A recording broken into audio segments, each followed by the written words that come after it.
البرهان قال المجد للبندقية، تاني ما في مجد للصادق.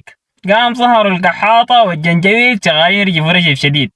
قالوا كيف انه البرهان يقول زي ده، البرهان كوز والبرهان. ما نحن عارفين انه كيزان واحنا ذاتنا كيزان، والبلد تاني غير كيزان ما حيمسك زول عشان ما طمعطونا كيزان وكيزان والبندقية واللستيك. انت لو راجل تعال ولي لستيك التاني كان تقدر، ديك الخرطوم وذاك السودان تقدر تولي لستيك ده، تعال ولي لستيك بس ما تتفاصح في الميديا وتقول لنا لا لو كلام البرهان ده غلط. اي زول زي ما كان مع الجيش مع القحاطه مع الجنجويد ما عاجبك كلام البرهان، امشي ولع لك لستيك في الخرطوم او في الشارع وتعال اتكلم لنا فيه، قول لنا مدنيه تاني. ما في اي، خلاص الكلام انتهى والامور انتهت.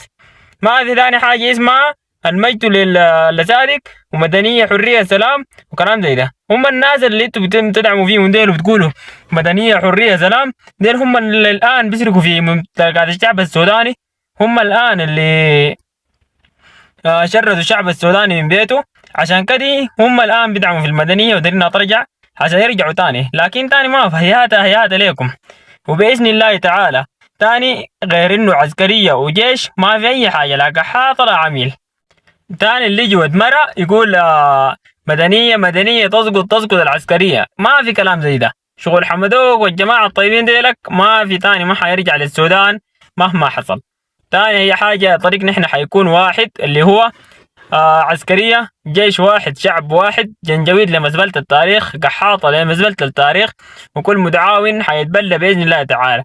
أما بالنسبة لكلام البرهان، كلام البرهان 100% جدا بأنه السلطات المدنيات دي كلها خلاص حاجة حتنتهي. ما الواحد قال لك انه الواحد يعينوه يجيبوه في محل يجيب اخته ويجي وتحبوه، الكلام ده انتهى زمان خلاص. تاني ما في كلام زي ده. تاني البل في الميدان وفي اي مكان. لازم السودان ده يمشي عديل، لانه الشغل اللعب الكثير ذاته ما حبابه، ما حيخلي البلد دي تتقدم.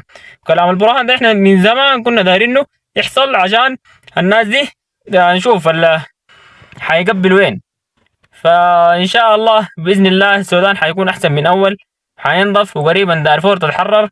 وختاما كده إن شاء الله بنقول حفظ الله قواتنا المسلحة أينما كانت، وجميع القوات المساندة لها، وإن شاء الله منتصرين بإذن الله. السلام عليكم ورحمة الله.